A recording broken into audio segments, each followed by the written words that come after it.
கிறிஸ்துவுக்குள் பிரியமானவர்களே, பரம சத்தியத்தில் பரவசம் தினசரி தியானத்தினூடாக உங்களை சந்திப்பதில் மிக்க மகிழ்ச்சி. இந்த வார்த்தைகள் உங்களுக்கும் உங்கள் குடும்பங்களுக்கும் ஆசீர்வாதமாய் அமைவதாக.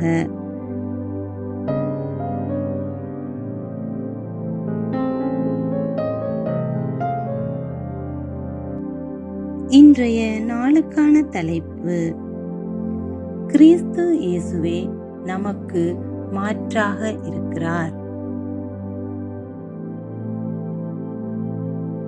நாம் அவருக்குள் தேவனுடைய நீதியாகும்படிக்கு பாவம் அறியாத அவரை நமக்காக பாவமாக்கினார்.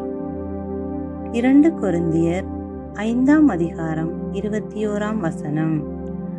மாற்றாக என்ற வார்த்தை வேதாகமத்தில் வெளிப்படையாக பயன்படுத்தாவிட்டாலும் இயேசு என்ன செய்ய வந்தார் என்பதை வரையறுத்து சரியாக வர்ணிக்கிறது.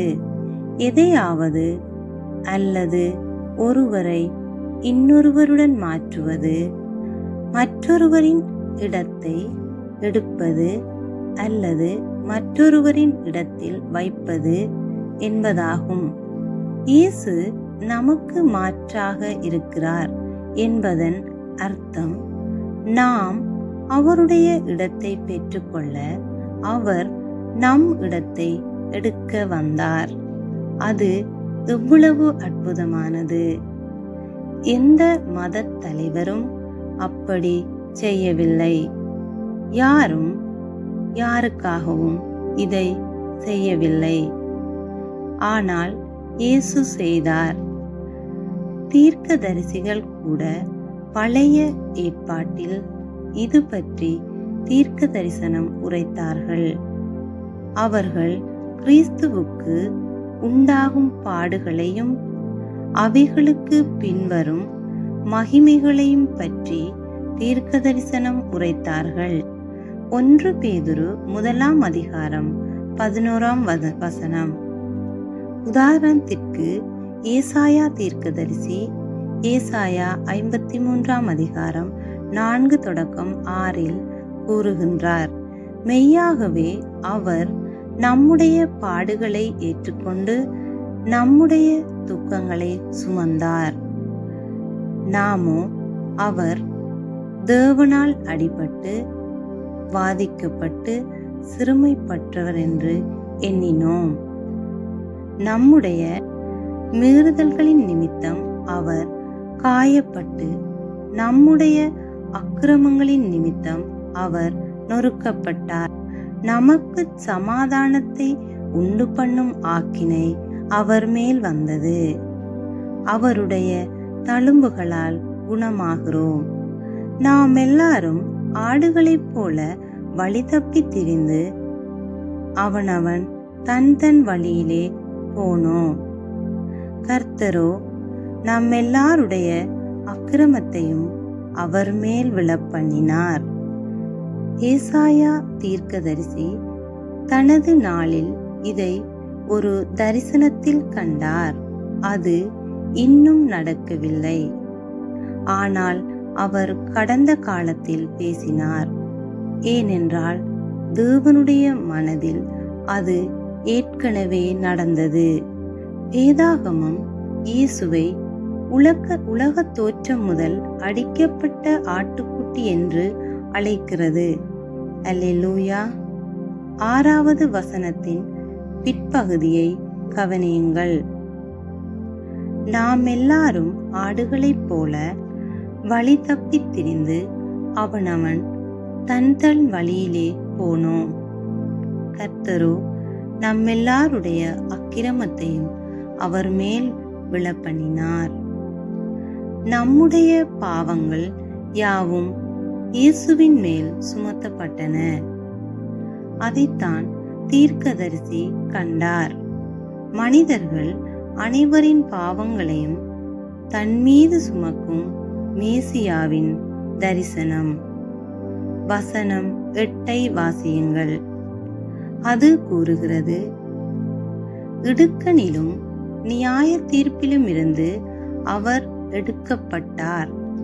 என் ஜனத்தின் மீறுதல்களின் நிமித்தம் அவர் வாதிக்கப்பட்டார்.